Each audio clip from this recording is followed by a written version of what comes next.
What's up guys, Alex Elaine here, and in today's video we're going to be talking about Jake Paul, the superstar YouTuber, and Ben Askren, the Olympic wrestler, who are potentially set to match off in March 2021. But why is this fight important and who's actually going to win? We're going to break it all down in this video, so stay tuned. Before getting into it, please make sure that you smash that like button and hit subscribe so you don't miss out on any of the future episodes that we cover. Also, if you're interested in starting your very own YouTube channel just like mine, I've left a couple of links in the description where you can get access to a team and people who can help do a lot of the heavy lifting, such as the video editing, logos, thumbnails, etc. So be sure to check those out.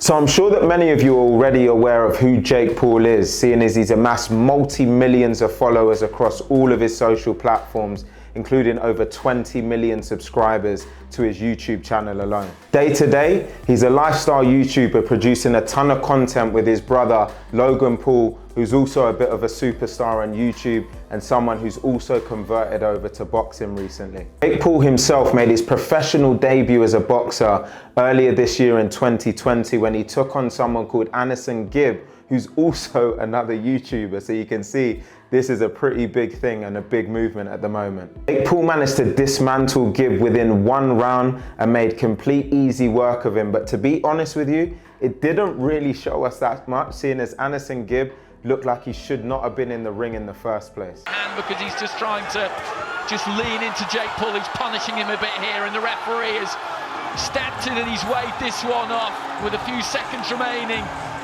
Jake Paul then went on to fight former professional NBA player Nate Robinson in November 2020, where Jake ended up delivering a meme-worthy KO that completely sent the internet crazy. I definitely wouldn't have wanted to be Nate after that knockout. Credit to Jake for actually securing that knockout and moving his boxing record to 2-0. But to be honest with you, even at this point, we still don't really know much about Jake's ability.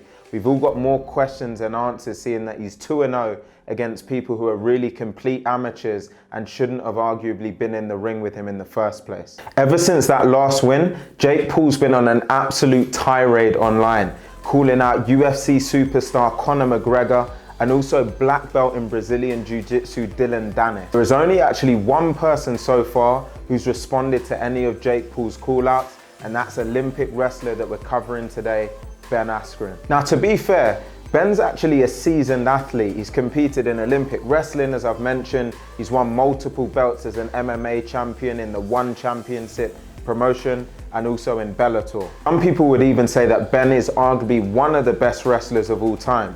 So to some people, they might think that this fight is now a mismatch for Jake Paul. The challenge comes from the fact that as much as Ben has proven pedigree as a top draw athlete, when it comes to his stand-up in MMA, he is known to be pretty terrible. And that hurts when you've done years of time. We always knew this could be a possibility, right? Both guys are so Nice jab straight through the inside of the guard. this type of a fight, you know. We've seen Maya. Askren was actually unbeaten as a champion in both the One Championship promotion and also in Bellator. But when he transitioned over to the UFC, who most really see as the top of the sport, he suffered two career defeats, one to Jorge Masvidal, which has now been the quickest knockout in UFC history, and also to Damian Maia, a specialist in Brazilian Jiu-Jitsu. During the Damian Maia fight, Ben's stand-up game looked pretty terrible.